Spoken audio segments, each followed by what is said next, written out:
Baik, Bismillahirrahmanirrahim. Assalamualaikum warahmatullahi wabarakatuh. Selamat pagi teman-teman. Ah, Bagaimana kabarnya hari ini ya? Baik, baik ya. Alhamdulillah. Nah, sebelumnya saya ingin bertanya, apakah teman-teman di sini sudah ada yang tahu tentang kegiatan apa yang kita akan laksanakan pada hari ini? Mungkin ada yang sudah tahu, ada juga yang belum tahu ya. Ya, betul. Nah, kegiatan kita pada hari ini yaitu bimbingan klasik. Nah, di sini kita akan membahas sebuah tema yang sangat-sangat menarik dan sangat-sangat bermanfaat bagi teman-teman semua. Sebelumnya, sebelum memasuki atau memulai kegiatan pada hari ini, marilah kita berdoa bersama-sama menurut kepercayaan kita masing-masing. Baik, mulai berdoa selesai.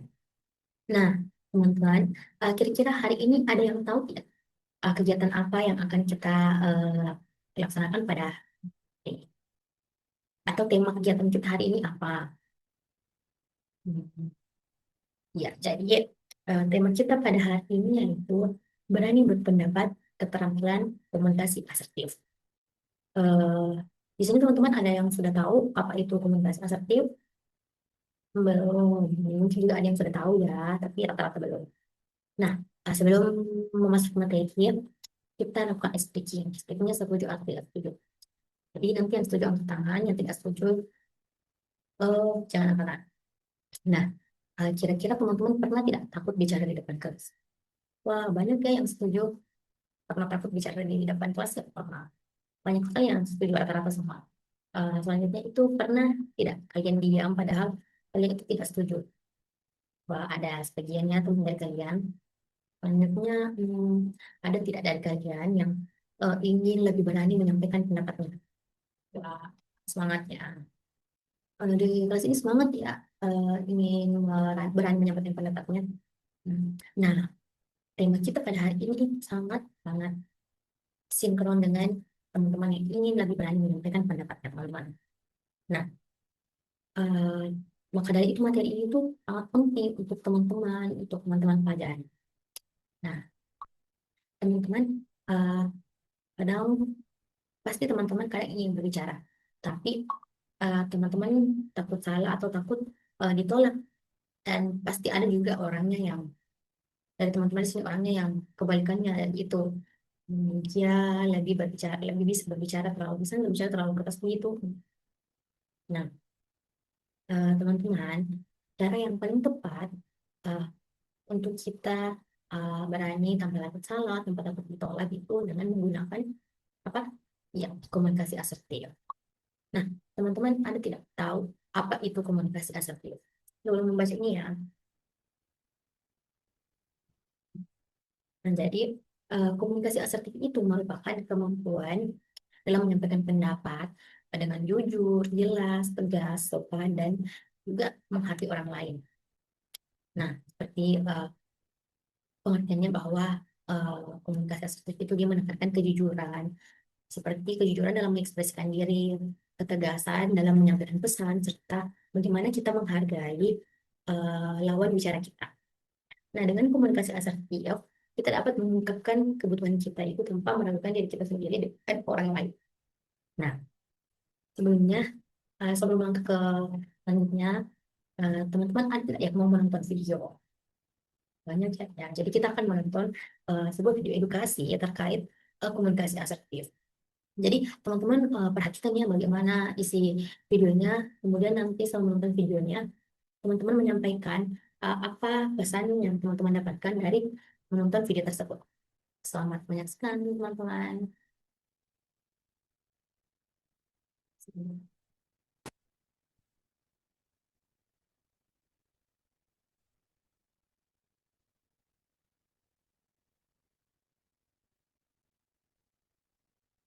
Sure, if someone is having a hard time expressing their opinion, whether it's in class or during the work, I'm not comfortable. Suddenly appears when we want to express our opinion. Maybe it's because we're afraid of hurting other people's feelings, or just afraid that our opinion is lacking and we end up embarrassed. And after I researched this issue, it turns out there's something called assertive communication. So, assertive communication is a communication strategy that helps express the opinions openly while still protecting the rights of others. there are people whose communication is passive, like their communication doesn't really kick in. Well, there are also people whose communication is aggressive, which can sometimes make the person they're talking to feel bad.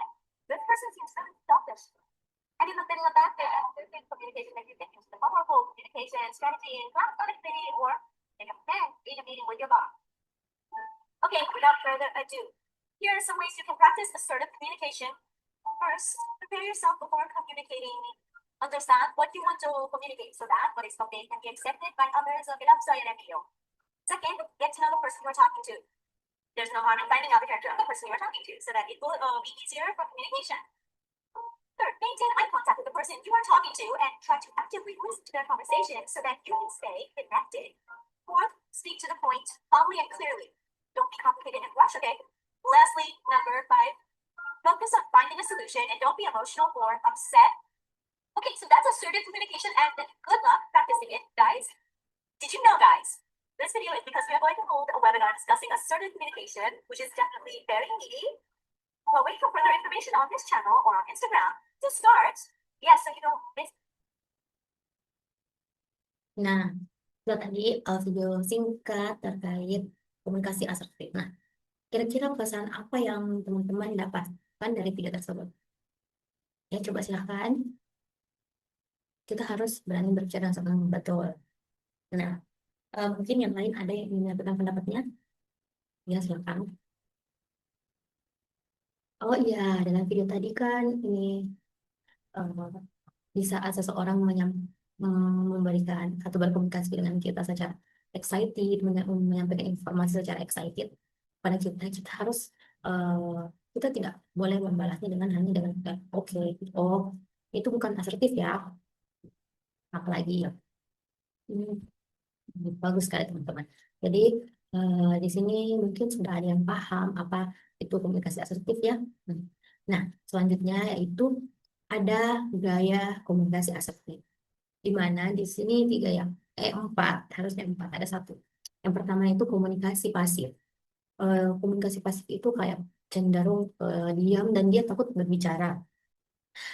Sedangkan komunikasi agresif dia lebih dengan keras memaksa atau menyakiti orang lain. Intinya apapun yang dia sampaikan itu harus.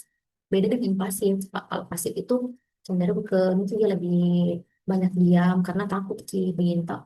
Nah, sedangkan komunikasi asertif itu komunikasi yang isinya itu tegas tapi tetap sopan, di mana dia mampu mengekspresikan dirinya tanpa merugikan orang lain sendiri maupun merugikan dirinya sendiri maupun orang lain. Nah, ada lagi satu, komunikasi seimbang. Di sini dia tetap tegas, tetapi juga sopan dan mampu menghargai orang lain. Dia intinya mampu menyeimbangkan begitu komunikasinya. Nah, selanjutnya, kenapa sih komunikasi asertif itu penting? Kira-kira tadi dari kayak komunikasi yang telah disampaikan itu, komunikasi apa kira-kira yang paling baik? Iya, betul, komunikasi asertif. Nah, kenapa komunikasi asertif itu penting? Karena dapat menghindari, yang pertama itu dapat menghindari kita dari kesalahpahaman. Dengan kita menggunakan komunikasi yang jelas, itu mampu mencegah konflik. Dan yang kedua itu gimana kita mampu mengungkapkan kebutuhan. Kita mampu menyatakan perasaan dan kebutuhan kita itu secara terbuka, tidak takut-takut begitu keseluruhan pendapat tak. Ketika percaya diri. Nah, ini juga kayak tadi menyampaikan pendapat tanpa ragu-ragu dan takut kita sampaikan pendapat tak. Nah, yang keempat itu dapat menemukan hubungan yang sehat, di mana dengan adanya komunikasi yang asertif itu dapat menjaga relasi kita tetap harmonis dengan orang-orang di sekitaran kita. Nah, menurut teman-teman, kira-kira apa saja yang membuat kita sulit menyampaikan pendapat? Ya, malu, takut salah, takut ditertawakan. Betul sekali teman-teman, itu adalah hambatan yang paling sering terjadi di sekitaran kita. Bahkan teman-teman mungkin ada yang seperti itu ya. Nah, ada di sini hambatan umum komunikasi asertif, di mana dia menghindari konflik, karena juga lingkungannya tidak mendukung untuk dia berkomunikasi secara asertif. Dia juga masih takut ditolak, dia mempunyai rasa khawatir yang tinggi sehingga dia tidak dapat berpendapat karena takut tidak diterima dan takut ditertawakan orang orang lain. Nah, ini juga masuk ke kurangnya percaya diri. Nah, bagaimana sih cara menyampaikan pendapat secara asertif itu? Nah, mari kita simak teknik-teknik berikut ini yang merupakan teknik menyampaikan pendapat secara asertif. Yang pertama yaitu menggunakan kalimat saya dan tentunya dengan nada tenang. Di mana contohnya itu eh, karena menggunakan kalimat saya itu menunjukkan pendapat pribadi diri kita ya, tanpa menyalahkan orang lain. Contohnya, menurut saya atau kayak saya merasa bla bla bla. Arti kita juga harus menyeimbangkannya dengan nada tenang yang jelas dan tidak keras dan tidak terburu-buru supaya ini tuh menunjukkan bahwa kita memang percaya diri dan kita menghargai lawan bicara kita. Coba kalau misalnya dia menggunakan kalimat saya, menurut saya tak gitu, tapi nadanya kayak, menurutku saya tuh begini begini begini baru ngegas gitu. Asertif tidak itu? Tidak kan? Jadi penggunaan kalimat saya ini tuh harus diimbangi dengan ada yang tenang. Nah, yang kedua itu mendengarkan dan fokus pada masalah. Mana kita mendengarkan pendapat orang lain itu merupakan bentuk penghargaan untuk dalam komunikasi asertif. Jadi kalau mampu dengar pendapat orang lain itu salah satu nih komunikasi asertif yang kita miliki. Eh, tapi bukan yang dengar asal-asalan begitu kan, dengan kayak si tongki main HP, teman tak cerita begitu tidak. Nah, kita betul-betul fokus dengan apa yang mereka sampaikan. Nah, ini menunjukkan, oh kita fokus begitu, ini menunjukkan bahwa kita uh, dihormati orang yang sedang menyampaikan dan kita juga memperlihatkan bahwa kita terima dia untuk cerita di kita. Dan tentunya kita fokus pada masalahnya. Bukan menyerang uh, orang tersebut kayak, ih kamu memang insal begini, begini, begini. Fokus dulu pada masalahnya, baru nanti dikritik yang dimana uh, dia yang salah, dia yang dimana salahnya dia, dimana ini. Tapi harus belum lihat situasinya dan perilaku orang ini bagaimana. Nah, yang selanjutnya itu terbuka terhadap kritik dan bahasa tubuh yang baik. Nah, di sini kita itu bersikap terbuka terhadap kritik ya, diterima kritik sebagai kritik-kritik yang datang ke kita. Nah, bukan karena apa. Kita anggap kritik itu sebagai pembelajaran kita. Kita anggap itu pembelajaran untuk membantu kita lebih berkembang dan lebih memperbaiki diri yang dan juga kita harus menggunakan bahasa tubuh yang baik seperti kontak mata harus tepat dan ekspresi wajah nggak boleh kayak ini harus ramah dan sikap tubuh yang menunjukkan kalau percaya diri nggak boleh merasa kayak nggak percaya kayak ada itu yang memang tak merosot bangunnya itu tanda-tanda dia tidak percaya diri gitu. Nah, adapun contoh-contoh penerapan komunikasi asertif dalam kehidupan sehari-hari seperti dalam diskusi kelompok seperti kayak tadi yang menggunakan menurut saya dengan menurut saya jawaban tersebut itu bisa jadi dijelaskan dengan cara lain tidak harus dengan cara yang berbelit-belit seperti itu menurutku. Kita terus di kelas uh, penyetujuan saya setuju dengan ide tersebut tapi mungkin bisa ditambahkan dengan penjelasan yang lebih detail. Jadi semisal ih nggak setuju nggak begitu nggak jelas begini begini nggak boleh langsung ngejudge. Nah yang ketiga itu mampu gimana nih pada saat menolak ajakan teman pasti kayak kalau mau menolak pasti kayak ada rasa tidak enak atau sedikit lagi dengan kayak maaf mungkin nggak bisa ikut karena ada tugasku yang harus diselesaikan. Nah, selanjutnya itu manfaat komunikasi asertif, di mana dapat meningkatkan kepercayaan diri, dapat mempermudah kita dalam penyelesaian konflik, dan membangun hubungan yang sehat serta kerjasama yang baik. Nah, teman-teman sampai di sini ada yang mau ditanyakan? Hmm, Kalau tidak ada, kita akan memasuki kegiatan selanjutnya. Nah, kegiatan selanjutnya itu saya akan membagikan teman-teman nanti saya sudah menyiapkan kartu situasi. Nanti itu saya bagi teman-teman dalam beberapa kelompok. Ini tuh role play sama diskusi ya. Nah, eh, itu nanti ya eh, setiap perwakilan kelompok itu ambil satu kartu situasi ini secara acak. Nah, lalu teman-teman baca baik-baik dan pahami situasi yang ada pada kartu situasi ini. Terus setelah teman-teman diskusikan dengan kelompoknya, teman-teman tentukan peran masing-masing anggota kelompoknya ya. Lalu nanti dipraktikkan di depan dengan gantian dengan kelompok lain. Nah, tapi saat kelompok yang lain itu sedang presentasi, teman-teman kelompok lain yang tidak presentasi juga harus tetap memperhatikan, terus tetap mengamati dan nanti harus ada umpan balik dari kelompok yang tidak presentasi, yang belum presentasi itu, yang belum role play tadi itu. Baik.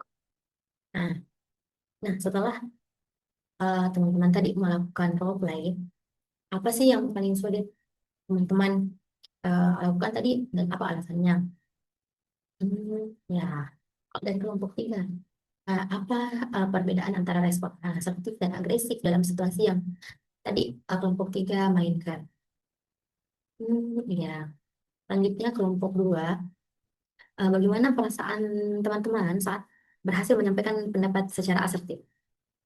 Bangga ya, bangga pada diri sendiri loh, pada tim juga ya harusnya. Nah, yang selanjutnya kelompok empat, situasi mana yang paling sering teman-teman hadapi dalam kehidupan sehari-hari? Hmm, takut ya berpendapat, takut menyampaikan pendapat karena takut ditolak dan mm-mm. Nah, selanjutnya semisal langkah disuruh mengambil langkah kecil apa yang teman-teman lakukan untuk minggu ini untuk melatih asertivitas pada teman-teman lebih berani berpendapat dalam kelas.